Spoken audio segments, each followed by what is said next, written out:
और बुलेटिन की शुरुआत इस वक्त की बड़ी खबर से करेंगे जो कि दिल्ली से आ रही है। दिल्ली में समाजी कारकुनों की गिरफ्तारी के खिलाफ अमित शाह को खत लिखा गया है। सिविल सोसाइटी और मजहबी रहनुमाओं ने अमित शाह को खत लिखा है। तो इस वक्त की बड़ी खबर दिल्ली से आपको दे रहे हैं।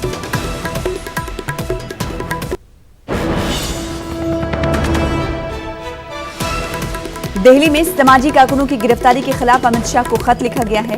दिल्ली फसादात के झूठे इल्जामात के तहत गिरफ्तारी पर रोक लगाने की मांग की गई है। शहरियत तरमीमी कानून के खिलाफ आवाज बुलंद करने वालों को लॉकडाउन के दरमियान गिरफ्तार किया जा रहा है, जिसके बाद अमित शाह को मरकजी वजीर दाखिला को खत लिखा गया है। खत लिखने वालों में रुकने पार्लियामेंट, समाजी कारकुनान और ओहदेदारान शामिल हैं। तो इस वक्त की बड़ी खबर आपको दे रहे हैं। दिल्ली में शहरियत तरमीमी कानून को लेकर आवाज बुलंद करने वालों के खिलाफ कार्रवाई की जा रही है।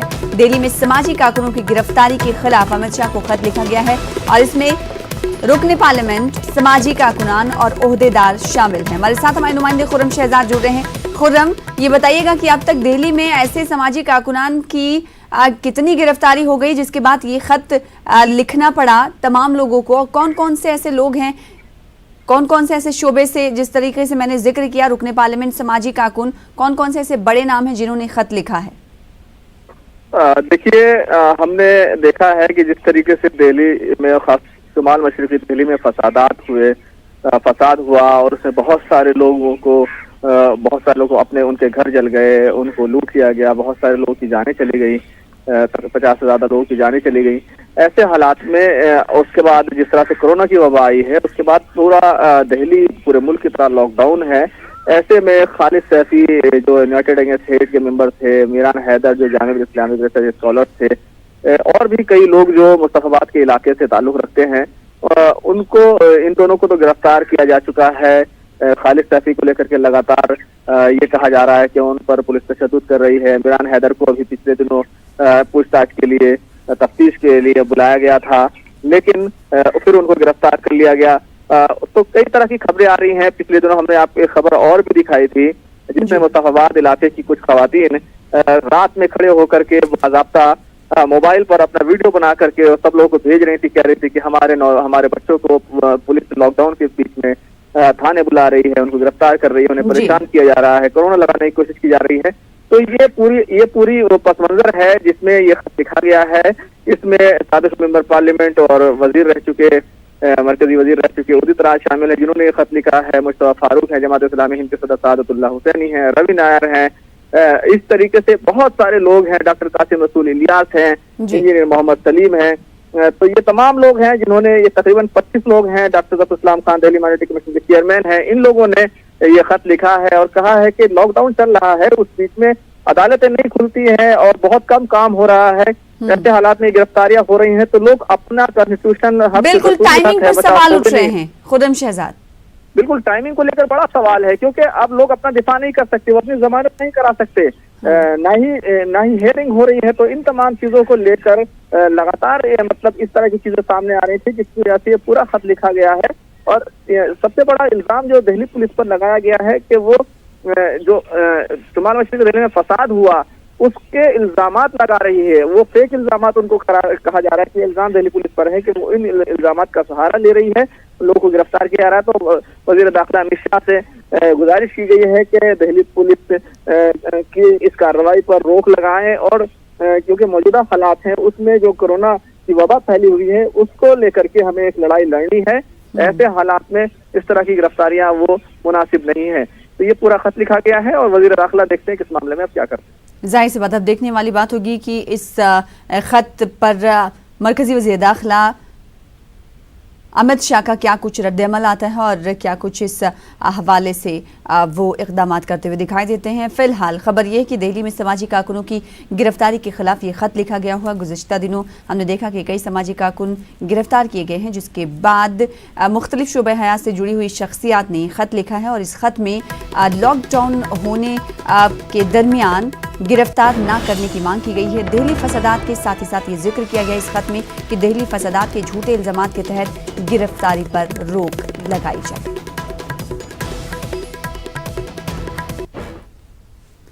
जम्मू कश्मीर के बडगाम जिले में लॉकडाउन के बावजूद बहुत सारे लोग पैसे निकालने के लिए जेके बैंक बडगाम के बाहर कतारों में देखे जा सकते हैं। आपको जो तस्वीरें हम दिखाएंगे उसमें ताहम लोग सोशल डिस्टेंसिंग पर भी अमल करते नजर आ रहे हैं, लेकिन जरूरत इस बात की है कि लोग कोरोना वायरस से बचने के लिए अपने अपने घरों में रहने को तरजीह दें। हमारे नुमाइंदे समीउल्लाह ने हालात का जायजा लिया।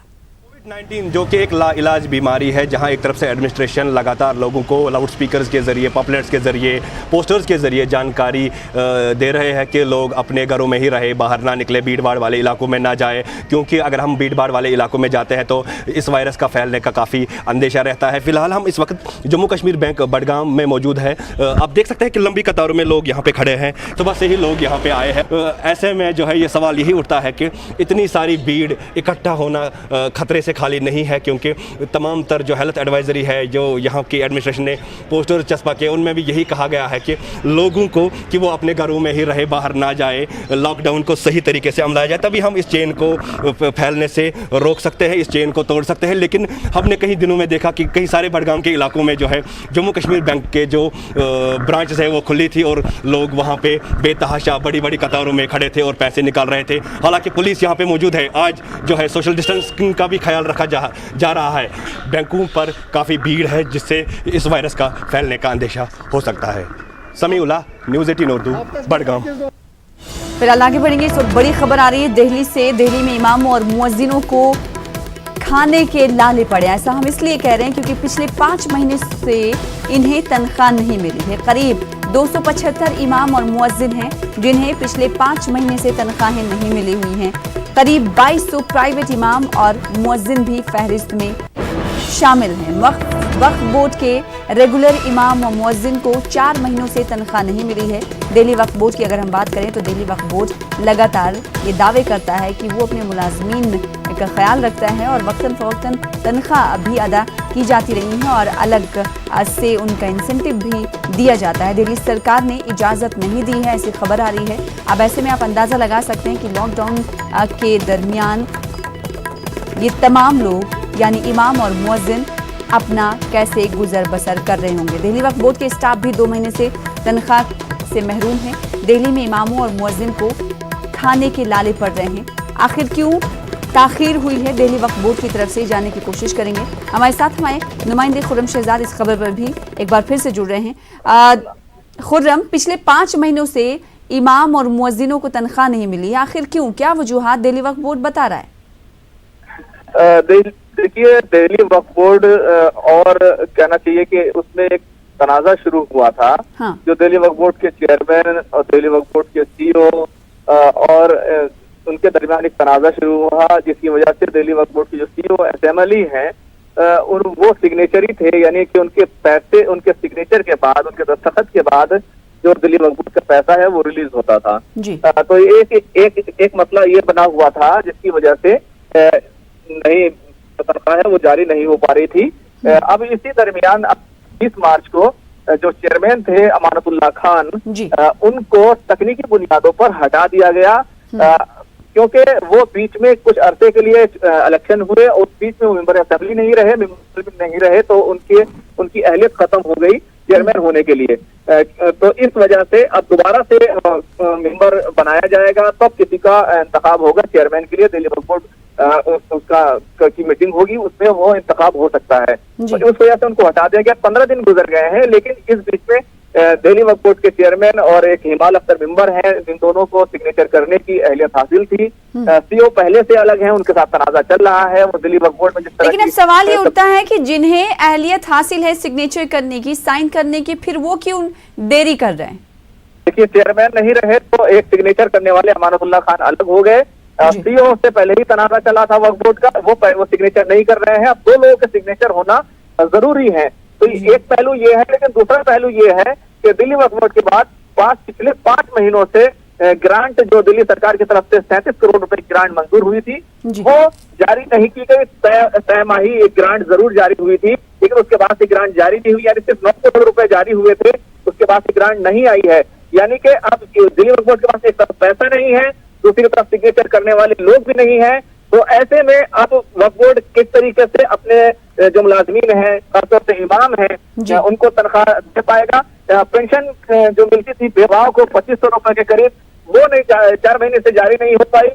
प्राइवेट इमामों को वक्फ बोर्ड भी सैलरी देने की बात कर रहा था, तो सैलरी बढ़ाई भी गई थी। जो रेगुलर इमाम है उसकी सैलरी बढ़ा दी गई थी 18,000 16,000 रुपए। खुर्रम, काफी हैरान कर देने वाली बात है कि 1-2 महीने नहीं बल्कि 5 महीनों से इन्हें तनख्वाह नहीं मिली है। क्या इन 5 महीनों में कभी भी इन्होंने अपनी आवाज नहीं उठाई? दिल्ली सरकार जिन्होंने ग्रांट अभी रिलीज नहीं किया, जिसका आप जिक्र कुछ देर पहले कर रहे थे, क्या ये लोग उन तक नहीं पहुंचे?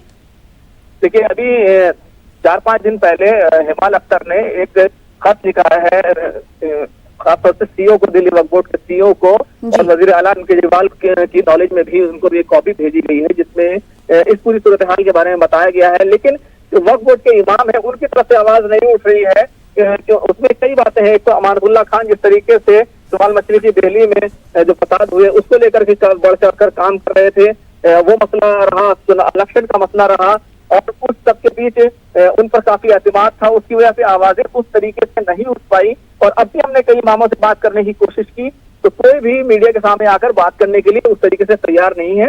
हाँ, ये जरूर कह रहे हैं कि हाँ, हमें सैलरी नहीं मिली है और हमारा मसला हल होना चाहिए। लॉकडाउन हो गया है, जो आवाम की मदद से काम उनका काम चल जाता था, खाने पीने का मसला हल हो जाता था, अब वो मसला भी हल नहीं हो रहा है। तो अब बिल्कुल खाने पीने के लाले पड़ गए हैं। तो ये सूरत हाल है। एक तरफ 5-7 लाख लोगों को दिल्ली सरकार खाना खिला रही है, दूसरी तरफ इन इमामों को सैलरी नहीं दी गई है। और हद तो ये है कि दिल्ली वक्फ बोर्ड में जो 170 लोगों का अमला काम करता है उनको भी 2 महीने से सैलरी नहीं मिली है।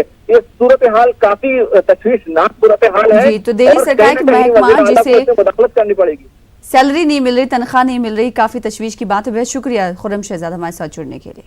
N95 मास्क और ग्लव सफिशिएंट है।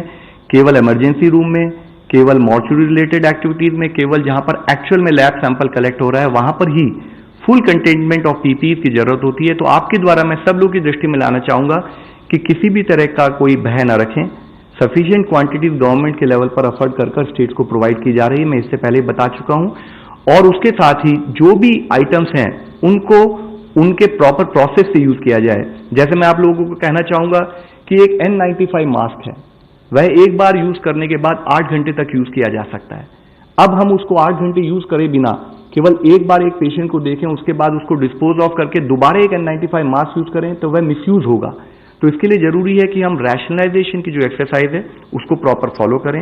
इसके साथ ही एक और अंश जो उस डिस्कशन में आया था वह ये था कि हमें ये समझना होगा कि HCQ हाइड्रोक्सिल क्लोरोक्वीन वह पर्टिकुलर नॉर्म्स के हिसाब से इस्तेमाल होनी चाहिए।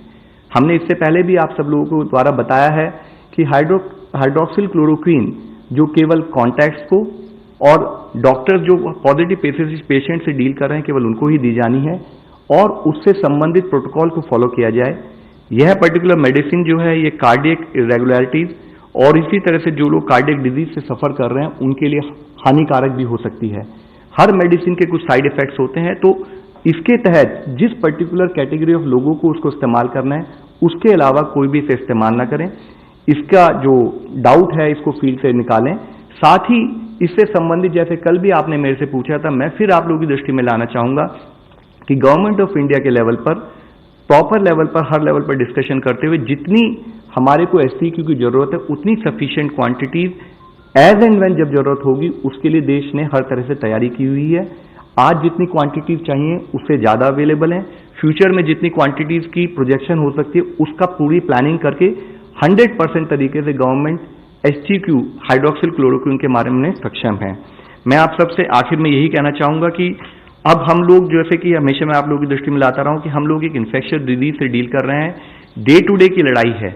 इसके लिए कहीं पर भी कोई कोताही ना हो, हर आदमी हमें अपना रिक्वायर्ड सपोर्ट देता रहे और हम मिलकर इस लड़ाई से जीत सकें। इसके लिए मैं आप सबसे रिक्वेस्ट करूंगा हैंड हाइजीन, रेस्पिरेटरी हाइजीन और एनवायरमेंटल हाइजीन बहुत मुख्य है। लॉकडाउन और सोशल डिस्टेंसिंग का पालन एक बिहेवियरल चेंज के रूप में हमें अपनी लाइफ में लाने की जरूरत है। धन्यवाद। धन्यवाद। गृह मंत्रालय के प्रवक्ता। गृह मंत्रालय की तरफ से मैं अपडेट करना चाहूंगी कि राज्य सरकारें लॉकडाउन के एनफोर्समेंट में कार्यरत हैं। साथ ही साथ जो व्यक्ति लॉकडाउन की वजह से स्ट्रैंडेड है उनकी सहायता के लिए राज्य सरकारें कई कदम उठा रही हैं। वे helplines, apps, relief camps, shelters, food camps इत्यादि द्वारा उनको सहायता दे रही हैं। इसके अतिरिक्त गृह मंत्रालय में भी जो कंट्रोल रूम सेटअप किया गया है, उसके द्वारा उदाहरणतः कल कुल 300 से ज्यादा समस्याओं का निदान किया गया। नॉर्थ ईस्ट के लिए लगाई गई हेल्पलाइन 1944 भी सुचारू रूप से सेवाएं प्रदान कर रही है। इन सब कदमों से हम उम्मीद करते हैं कि लॉकडाउन प्रभावी रहेगा। ICMR representative please. ICMR की तरफ से मैं आपको अपडेट करना चाहूँगा। कल तक के 1,30,000 पेशेंट के सैंपल टेस्ट किए गए। तो टेस्टिंग कितनी हो रही है और इस हवाले से लॉकडाउन के हवाले से क्या कुछ खिदमत अंजाम दे रही सरकार और साथ ही साथ वसाइल की किस हद तक फराहमी की जा रही है? वज़ारत दाखिला और महकमे सेहत की प्रेस कॉन्फ्रेंस में आप तमाम तफसीली जानकारी देख रहे थे। लॉकडाउन से मुतासिर हो रहे गरीब और मुतवस्सित खानदानों के लिए राशन पहुंचाने का सिलसिला बेंगलुरु में जारी है। अनवर शरीफ और करोल फाउंडेशन के तहत 2000 खानदानों में अनाज तकसीम किया जा रहा है। चावल, आटा, शक्कर, तेल इस राशन किट में शामिल हैं। फाउंडेशन के सदर उस्मान शरीफ ने कहा कि मौजूदा हालात में हर साहिबे हैसियत अफराद आगे आएं, गरीब, मजबूर, बेसहारा और यतीम की मदद करें। हाजिरा देखते हुए हम लोगों ने डिसाइड किया, क्योंकि हमारे जो फाउंडेशंस है जो वालिद साहब के नाम से हम लोग बनाए हैं, अनवर शरीफ फाउंडेशन और करौल ग्रुप ऑफ कंपनीज़ के नाम से हमारा जो करौल फाउंडेशन है, हम लोग तो charitable activities focusing on education और health care throughout the year करते हैं। अभी वक्त ज़रूरत क्या है, जो कोविड रिलीफ फंड प्रोवाइड करने के लिए। अभी लॉकडाउन की वजह से क्या हुआ है, कई जो डेली वेज वर्कर्स हैं, कई जो रोज़मर्रा का काम करके कमा के खाते थे, ये सब इनके पास रोज़ी नहीं है तो इनके खाने के लिए कुछ भी नहीं है। तो इमीडिएटली हम लोगों ने डिसाइड किया कि इमीडिएटली एक किट बनाते हैं, रेशन किट, और तकरीबन हम लोग 2000 गरीब फैमिलीज़ को हम लोग ये किट्स डिस्ट्रीब्यूट करने का टारगेट करके हैं और अल्हम्दुलिल्लाह ऑलमोस्ट टारगेट पूरा भी हो चुका है हमारा। वायरस की रोकथाम के लिए एक जानिब हुकूमतें सख्त पैमाने पर इंतजाम कर रही हैं, तो वहीं आम लोग भी हुकूमत का हाथ बटा रहे हैं। बेंगलुरु के करीब चिकबालापुर में समाजी कारकुन रफीउल्लाह शहर और देहातों के इलाके को सैनिटाइज करने का काम कर रहे हैं। रोजाना 3 से 4 इलाकों में स्प्रे करते हुए गली मोहल्लों को कोरोना वायरस की वबा से दूर रखने की कोशिश कर रहे हैं। BS रफीउल्लाह मकामी जिला वक्फ कमेटी के चेयरमैन भी हैं। इनका कहना है कि मुस्लिम तंजीमें लॉकडाउन के दौरान खाना और राशन तकसीम करने का बड़े पैमाने पर अंजाम दे रही हैं, लेकिन मिली तंजीमों को चाहिए कि वो कोरोना वायरस से बचने पाकी, सफाई, सेहत और तदरीसी के सिलसिले में बेदारी मुहिम भी चलाएं। हम जो सैनिटाइजर है, ये 600 लीटर की टैंक है, जो एक ट्रैक्टर है, एक ट्रैक्टर में जो सैनिटाइजर है उसको फिल करेंगे, फिर केमिकल्स वाली, और उसके बाद हम हाथ से लेकर घरों के और जो नाले होते हैं, इसको दोनों को लेकर हम सैनिटाइज कर रहे हैं। इसमें मैंने ही आज शुरू किया है 3रे वार्ड से, और 20वें वार्ड में जाकर खुद मैंने ही सैनिटाइज किया है। किसके खर्च से हो रहा है? ये सभी मेरे अपने ज़ाती पैसों से और मेरे इदारे से। ये मेरी फैमिली ट्रस्ट है जो रयान फाउंडेशन, इससे ही हम लगातार कई 10-12 साल से हम लोग कौम की खिदमत करते हुए आ रहे हैं। हम हिंदुस्तान में रहते हैं, आज यहाँ के हालात भी ऐसे हैं, गुर्बत बहुत है, तो आज हुकूमत भी कर रही है। हुकूमत को साथ देना एक मुसलमान का फ़र्ज़ है कि हम इनके साथ खड़े हों, ये एक अच्छा माहौल बन सके और हिंदुस्तान में हर एक के लिए हम लोग बेदारी पहुँचा सके, इसलिए हम ये काम कर रहे हैं। उत्तर प्रदेश में 15 अजला के हॉटस्पॉट को पूरी तरह से सील कर दिया गया है। योगी हुकूमत ने बड़ा फैसला करते हुए कहा कि 15 अजला के मुतासर इलाके पूरी तरह से सील रहेंगे। जरूरी सामानों की होम डिलीवरी होगी, किसी को घर से बाहर निकलने की इजाजत नहीं होगी। इन तमाम अजला के सील होने का आज पहला दिन है। साथ ही जरूरी कारकुनों या मुलाजमीन के लिए पास जारी किया जाएगा। सील किए जाने वाले अजला में लखनऊ, शामली, मेरठ, बरेली, बुलंदशहर, आगरा, गाजियाबाद, नोएडा, महाराजगंज, सीतापुर, सहारनपुर, बस्ती, फिरोजाबाद और कानपुर के हॉटस्पॉट इलाके शामिल किए गए हैं, जो कि मजमूई तौर पर 92 हैं। वहीं मेरठ में भी 11 इलाकों को हॉटस्पॉट के तहत सील किया गया है। IG मेरठ ने मजीद तफसीलात बताई हमारे नुमाइंदे तंजीर अंसार के साथ। कोरोना इन्फेक्शन के बढ़ते खतरे को देखकर यूपी के 15 जिलों में हॉटस्पॉट की निशानदेही की गई है और उनको कल रात 12 बजे से सील कर दिया गया है। मेरठ में भी 7 एपिसेंटर्स में से 11 इलाके जो हैं उनको हॉटस्पॉट की निशानदेही उनकी की गई है और उनमें इस तरह से सील किया गया है। सेक्टर 13 है शास्त्री नगर का, और इसी तरह से सराय बैलीम और जो हुमायूं नगर है इनको जो है वो किया गया है सील। और इस time IG Meerut zone sir हमारे पास यहाँ पर मौजूद हैं और ये जायजा ले रहे हैं हालात का, किस तरह से सेंटर्स किए गए हैं। सर देखिए, हमारे रेंज में बुलंदशहर, गाजियाबाद और मेरठ सभी जगह पर जहाँ पर एपिसेंटर्स थे उसके आउटर पेरीफेरी को पूरी तरह से सील किया गया है। वहाँ पर एसेंशियल सर्विसेज को सुनिश्चित करना एक महत्वपूर्ण कार्य था जिसमें कि समन्वित रूप से वो कार्य किए जा रहे हैं। लोगों को पब्लिक एड्रेस सिस्टम के माध्यम से और डोर टू डोर जा करके कैसे उनको क्या सुविधा मिलेगी वो बता दिया गया है। सभी लोगों से सहयोग प्राप्त किया जा रहा है और उसको मैक्सिमम तरह से मैक्सिमम का कहा जाए जीरो टॉलरेंस को दिखाते हुए इस क्षेत्र में पूरी तरह से हम लोग इन निर्देशों का पालन कर रहे हैं जिससे पब्लिक सेफ्टी पर कोई कॉम्प्रोमाइज ना कर सकें। पुलिस फोर्सेस की आगे बढ़ लेते हैं। दिल्ली के जामा मस्जिद के शाही इमाम अहमद बुखारी ने ऑडियो जारी करके मुसलमानों से अपील की है कि वो शब बारात के मौके पर अपने घरों में ही इबादत करें। वजारत सेहत और WHO की जानिब से जारी करदा रहनुमा खतूत पर सख्ती से अमल करें।